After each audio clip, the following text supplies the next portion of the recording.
Dears, കേളി പുഷ്പം novel തുടരുന്നു. ഗൾഫിലേക്കോ?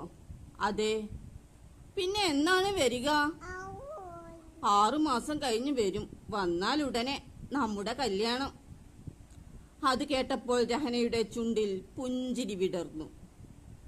കൊച്ചു പൂച്ച കുഞ്ഞിനൊരു കൊച്ചമളി പറ്റി, കാച്ചി വെച്ച ചൂടുപാലിൽ ഓടിച്ചെന്ന് നക്കി. രഹന അംഗൻവാടിയിലെ തന്റെ കുട്ടികൾക്ക് പാട്ട് പാടിക്കൊടുത്തു.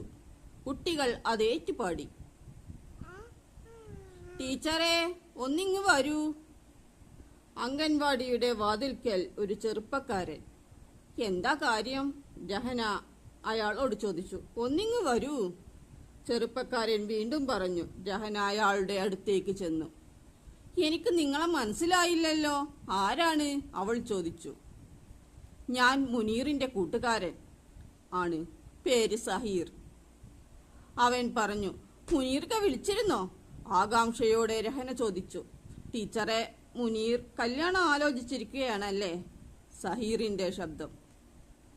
നിങ്ങളോട് അങ്ങനെ പറഞ്ഞോ മുനീറിക്ക? പറഞ്ഞു. അവന് ഭാര്യയും 2 കുട്ടികളുമുള്ള കാര്യം ടീച്ചർക്കറിയുമോ? ഇത് കേട്ട രഹന ഞെട്ടി മീകൾ നിറഞ്ഞു. നേരോ? അതെ ടീച്ചറെ, അവന് ഭാര്യയും 2 കുട്ടികളുമുണ്ട്. അവൻ ടീച്ചറെ ചതിക്കുകയാണ്. ഒലിച്ചിറങ്ങുന്ന മീനീർ കുട്ടികൾ കാണാതിരിക്കാൻ രഹന സാരിത്തുമ്പ് കൊണ്ട് മുഖം മറച്ചു. ജോലി കഴിഞ്ഞ് വീട്ടിലെത്തിയ രഹന തന്റെ റൂമിൽ തളർന്നു കിടന്നു. അപ്പോൾ അവളുടെ ഫോൺ ശബ്ദിച്ചു. മുനീറാണ്. രഹന ഒരു നിമിഷം ചിന്തിച്ചു നിന്നു.